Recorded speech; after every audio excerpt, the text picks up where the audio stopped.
সমস্ত ব্যবসা বাণিজ্য, সমস্ত কাজ কর্ম ছেড়ে দিয়ে যখন বান্দা মসজিদের দিকে অগ্রসর হয়, মসজিদের দিকে আসতেই থাকে, আল্লাহ রসুল সাল্লাল্লাহু আলাইহি ওয়াসাল্লাম বলেন, ওই ব্যক্তির প্রতি কদমে কদমে আল্লাহ রব্বুল আলামিন 10টি করে গুনাহ মাফ করা হয়, 10টি করে সওয়াব তার আমলনামায় লিপিবদ্ধ করা হয়। 10টি করে সওয়াব, 10টি করে আমল তার আমলনামায় লিপিবদ্ধ করা হয়।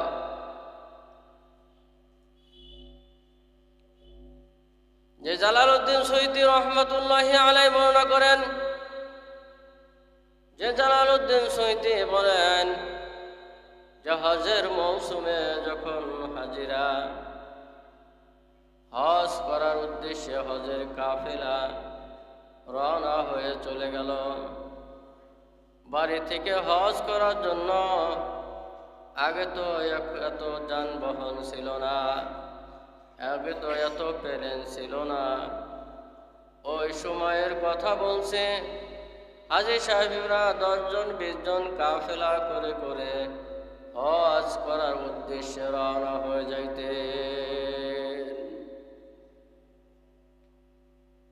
যে প্রতিমধ্যে দেখা গেল 10-12 জনের একটি কাফেলা হজ করার উদ্দেশ্যে বাইতুল্লাহ হজ করার উদ্দেশ্যে রওনা হয়ে চলে গেছে। প্রতিমধ্যে দেখা গেল পথের ভিতরে এক হাজী সাহেবের ইন্তেকাল হয়ে গেল। সমস্ত হাজিরা পেরেশান হয়ে গেল।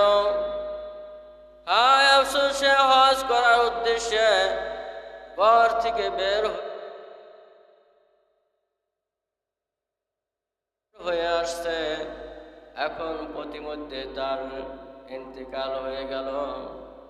যে জালালউদ্দিন সৈয়দী রহমাতুল্লাহি আলাইহি বর্ণনা করেন যে মরুভূমির প্রান্তের ভিতরে তাকে দাফন করার জন্য প্রস্তুতি নিতেছিল। তাকে দাফন করা হইবে, ওই মরুভূমির ভিতরে কোনো আশেপাশে বাড়ি দেখা দিচ্ছিল না, বাড়ি খুঁজে পাইতেছিল না। হাজী সাহেবরা যে কবর খোদার জন্য একটি কোদালের প্রয়োজন, ওই কোদাল ওই পাবে তারা। দেখে হঠাৎ করে একটি ওই দূরে একটি বাড়ি দেখা যায়, ওই বাড়ির ভিতরে উঠানের সামনে একটা কোদাল রাখা রয়েছে। হাজী সাহেবেরা কয়জন মিলিয়ে যায় বলে, হে বাড়ির মালিক কে আসো, দেখো আমরা একটা হজের কাফেলা আমরা চলে আসছি, হজের কাফেলা আমরা হজ উদ্দেশ্য রওনা হয়ে চলে আসতেছি। যে হজ করার উদ্দেশ্য আমরা বাড়ি থেকে রওনা হয়েছি, প্রতিমধ্যে আমাদের এক সাথী ইন্তেকাল হয়ে গেল। তাকে দাফন কাফন করার জন্য, কবর খোদার জন্য একটি কোদাল আমাদের দরকার, এই কোদালটা আমাদেরকে দিয়ে দাও। তখন হাজী সাহেবের ভিতরে একজন হাজী সাহেব বলল, হে বুড়িমা, কোদাল আমি এখনই নিয়ে যাচ্ছি, কবর খোদা শেষ হইলে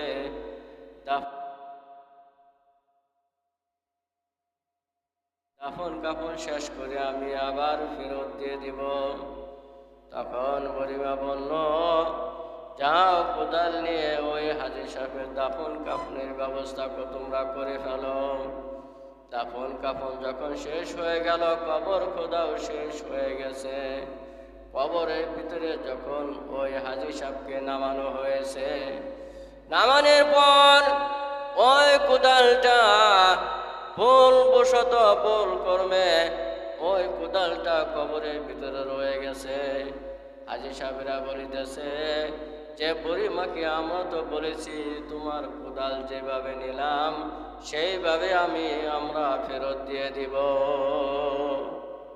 এখন তো ওই কোদাল সহ আমরা মাটিতে ঢেকে দিলাম, কোদালের প্রয়োজন।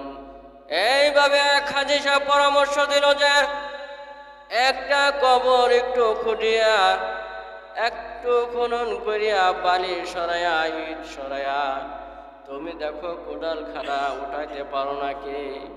যখন বালি সরাইতেছে ইতিমধ্যে একটু যখন ফাঁকা হয়ে গেছে, ওই বাঁশের ছাউনি যখন 2টা থেকে 3টা খুলছে, দেখা যায় কবরের ভিতরে এমন ভয়াবহ আযাব শুরু হইতেছে যে কবরের মাটি একদিকে 2 পাশ দিকে তাকে এমন ধরে চাপ দিতেছে, ওই চাপের দূরত্ব এরকম আঙ্গুলে যখন আমরা এইভাবে করি, ওইভাবে আঙ্গুলে তার হাড়গুলো হাড়ে হাড়ে মিশে গেছে। আর যে জায়গায় কোদাল রাখা ছিল, ওই কোদালের আষাঢ়ের ভিতরে একটি লোহার শিকল দিয়ে বাঁধা হয়ে গেছে। আযাব শুরু হয়ে গেছে। তখন হাজী সাহেবরা বলিতেছেন যে হ্যাঁ, সে ও হজ উদ্দেশ্যের জন্য আল্লাহ রব্বুল আলামিন রাজিমুদ্দিন, আল্লাহ রব্বুল আলামিনের সন্তুষ্টির জন্য হজ করার জন্য সে হজে রওনা হয়েছে, প্রতিমধ্যে সে ইন্তেকাল হয়ে গেছে। এখন তার কবরে এইরকম বিশাল আযাব, কাযালিকাল আযাব ওয়াল আযাব জাহান্নাম আকবার, আকবার তো হইল বড় ধরনের আযাব ওই হাজী সাহেবের কবরে হইতেছে। তখন ওই বুড়িমার কাছে যেয়ে বলল, হে বুড়িমা, আমরা তো কোদাল নিয়েছিলাম, বলেছিলাম যে আমাদের সাথে হাজী ভাই হজ করার উদ্দেশ্যে আমাদের সাথে রওনা হয়ে চলে যাইতেছে, প্রতিমধ্যে ইন্তেকাল হয়ে চলে গেল। এই কবর খোঁড়ার জন্য যে কোদাল নিয়েছিলাম, ওই কোদালটা ভুলবশত আমরা কবরের ভিতরে রেখে দিয়েছিলাম, কিন্তু আমরা যখন দেখলাম যে কেবলই তো কবর দিয়েছি, তাকে আবার ওই কবর থেকে কোদালটা বার করা যায় নাকি।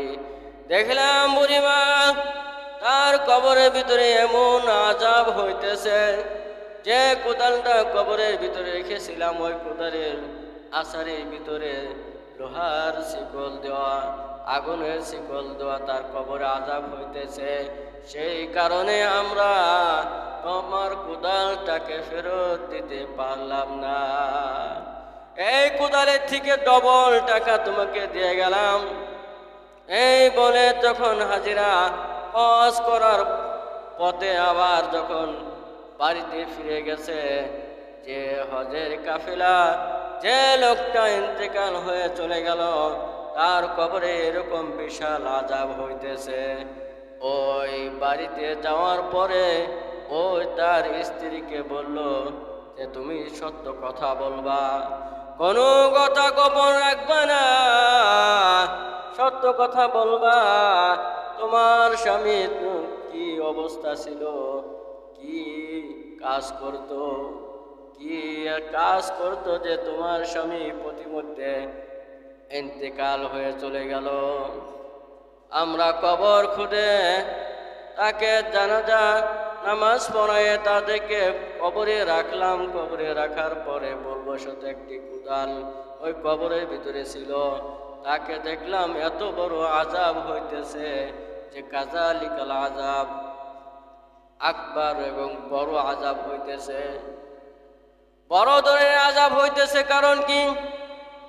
তার স্ত্রী বলল, হে হাজী সাহেবেরা, আমি আমার স্বামীকে অনেকবার এই খারাপ কাজ থেকে আমি বারণ করেছিলাম। সে করত কি জানো? সে ব্যবসা বাণিজ্য করত, ব্যবসার মাল, অন্য ব্যক্তির ব্যবসার মাল লুট করিয়া জোর জবরদস্তি করিয়া সে নিয়ে আসতো, মানুষকে মেরে টাকা পয়সা জোগাড় করিয়াতে হজে রওনা হয়ে গেছে। তার কবরে এত বড় আযাব হবে না? কার কবরে এত বড় আযাব হবে? যে টাকা পয়সা লুট করে, মানুষের টাকা লুট করে নিয়ে সে বড় বড় প্রাসাদ করেছে, সে যা মনে চাইতো তাই করেছে, তার কবরে এরকম আযাব হবে না, তাহলে কার কবরে আযাব হবে? আমি তাহাকে বারংবার নিষেধ করেছিলাম যে আল্লাহ রব্বুল আলামিন একজন আছে, আল্লাহ সব কিছু দেখে, আল্লাহ সব কিছু শুনে। একমাত্র আল্লাহ রব্বুল আলামিনকে ভয় করে এই কাজ থেকে তুমি বিরত থাকো। আমার স্বামী আমার কাজ, আমার কথা না শুনে সে অন্যায়ভাবে জুলুম করতেছে। এইভাবে জুলুম করতে করতে তার অনেক টাকা পয়সা হয়েছে, সে হজের উদ্দেশ্যে রওনা হয়ে চলে গেছে। আল্লাহ রব্বুল আলামিন বলেন, হে পৃথিবীর মানুষেরা, যে আমি আল্লাহ রব্বুল আলামিনের ঘর বাইতুল্লাহ, এই বাইতুল্লাহ হলো পবিত্র একটি ঘর। এই পবিত্র ঘরে আসার জন্য তোমাদের টাকা পয়সা, তোমাদের জান তাও পবিত্র হওয়া লাগবে। বলেন সুবহানাল্লাহ। তোমাদের টাকা পয়সা উপার্জন পবিত্র হইতে লাগবে।